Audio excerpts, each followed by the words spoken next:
The President's remarks and answers to questions from a group of Brazilian military personnel. From the South Lawn of the White House, July 31st, 1962. Ambassador, we're delighted to welcome all of you to the White House, and most especially to the United States. I have been reading about your trip. I've been reading about some of your views of our country, and I'm very glad that you have a chance to travel through the United States, to talk to the people who live here, to make some judgment of our institutions, where we've been and where we're going. Rather than make a speech to you this morning, I'd be glad to answer any questions you might have for a couple of minutes about this country or about our policies. Do any of you have any questions about the United States?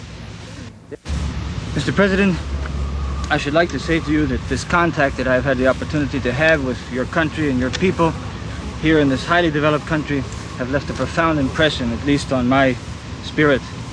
I should also like to express the shock that I felt when we realized, when we saw clearly the situation of underdevelopment in which we are living in our country.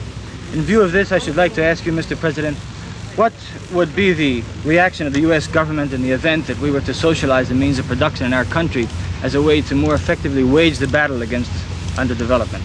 Well, I think that the decision of your country as to the means of providing progress is your decision. And if by socialization you mean that ownership of the means of production or of the basic industries, that is a judgment which you must make. What we're opposed to is a denial of civil liberties, a denial of opportunity for people to assemble, to have their press, to make a free choice of what kind of government they want.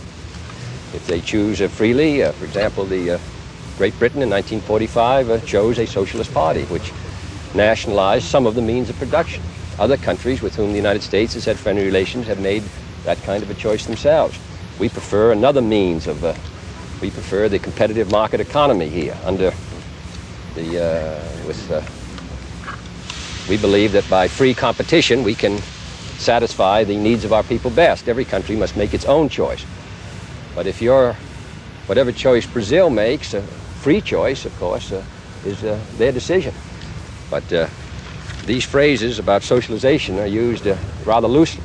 What we stand for is a free choice, the means of making an alternate choice if that choice should prove unwise.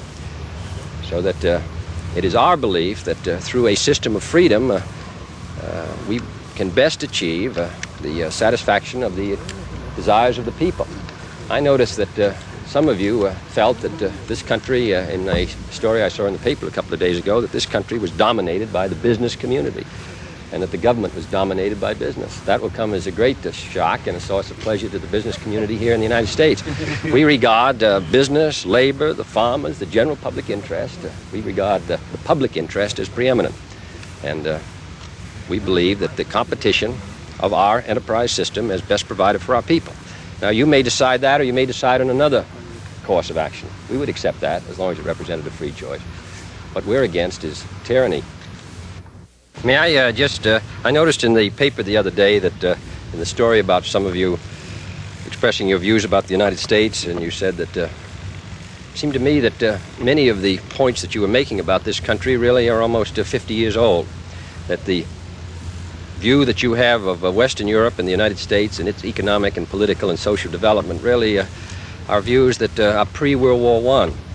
That you ought to take a good look at the extraordinary progress that's been made in the common market, the rate of economic growth, what we've been able to do in this country, and also contrast that with the rather obvious failures stretching all the way from the Berlin Wall all the way to China in the fields of agriculture, organization, civil liberties, and all the rest.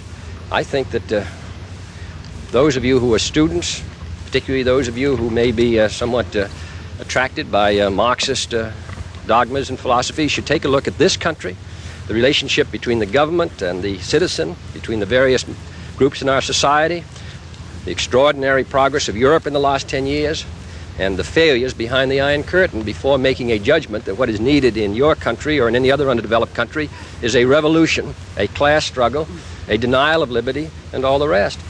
What you get is a denial of liberty, the class struggle, the rifle squads, and it seems to me you get no commensurate economic progress. Mr. President, I should like to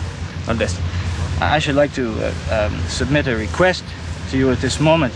In the course of our travels in the United States, we have had the opportunity to observe this country, especially the fact that the government of your country and its people have difficulties and problems to face.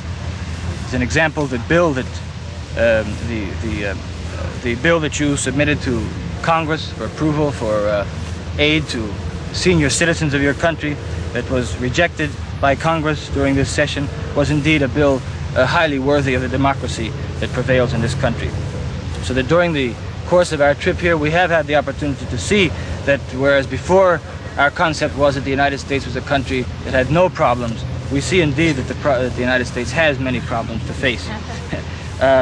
I should like to make a request to you, Mr. President, that namely that when you visit our country in November, I should hope that you will come into contact with people at all levels, in all walks of life, especially in the northeastern sector of our country, where the people are living in a calamitous situation, and that you come into close contact with the people so that you will be able to gain first-hand knowledge of the situation that afflicts our people living there.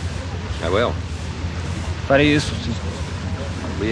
hope we will go to, if it's agreeable with the government, to the Northeast. Mr. President, how do you reconcile the fact that in spite of all the talk of peace that you say that your country advocates, why is it that at least apparently the youth in this country is being prepared for war through all types of aggressive war propaganda, through all the mass media, radio, television, and newspapers?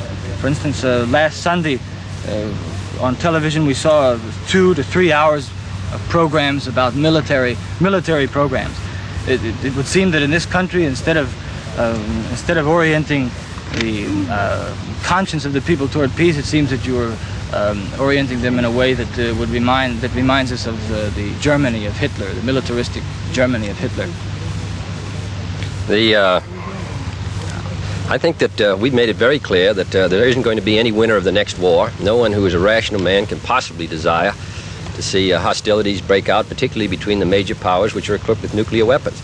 So that your view of the United States in this regard really is inaccurate.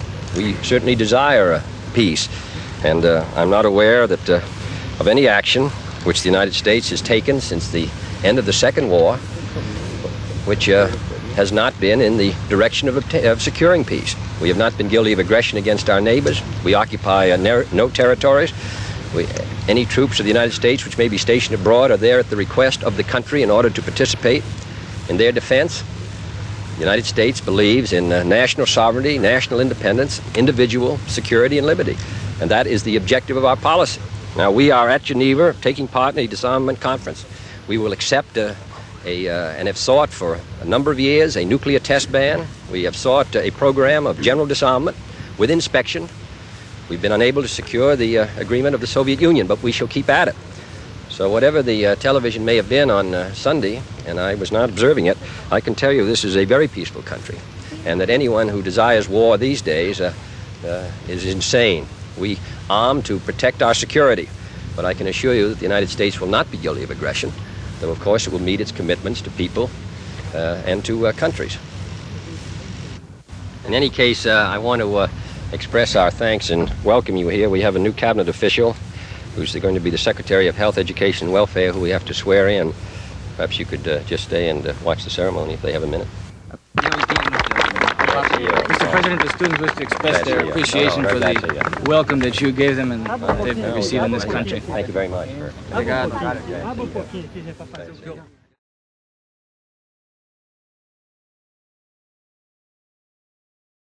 I can tell you this is a very peaceful country, and that anyone who desires war these days is insane. And that anyone who desires war these days is insane.